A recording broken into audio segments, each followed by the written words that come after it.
आज हा chocolate sponge बनवताना माझ्याकडून एक मिस्टेक झाली आहे. एक महत्त्वाचा इन्ग्रेडियंट मी ॲड करायचीच विसरली आहे. त्यासाठी ही आधी पूर्ण रेसिपी पहा. एका बॉलमध्ये मी मैदा, कोको पावडर, बेकिंग पावडर आणि बेकिंग सोडा हे चाळून घेतलं आहे आणि हा एगलेस केक असल्यामुळे तुम्ही जेवढे हे ड्राय इन्ग्रेडियंट्स चाळाल ना तेवढा केक तुमचा सॉफ्ट आणि फ्लफी होणार. दुसऱ्या एका बॉलमध्ये आपल्याला तेल, बटर आणि मिल्कमेड घ्यायचं आहे.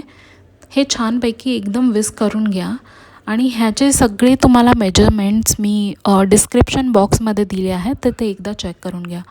ड्राय इन्ग्रेडियंट्स त्यामध्ये चाळून त्यामध्ये थोडंसं आपण दूध घालणार आहोत आणि एक लम्प फ्री बॅटर तयार करायचं आहे. त्यामध्ये गुठळ्या नाही राहायला पाहिजेत.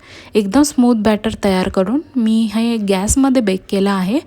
तर गॅसमध्ये मला कमीत कमी 40 ते 45 मिनटं लागले. केक रेडी आहे आणि तुम्ही मला कमेंट्समध्ये सांगा की मी कोणता इन्ग्रेडियंट विसरले आहे.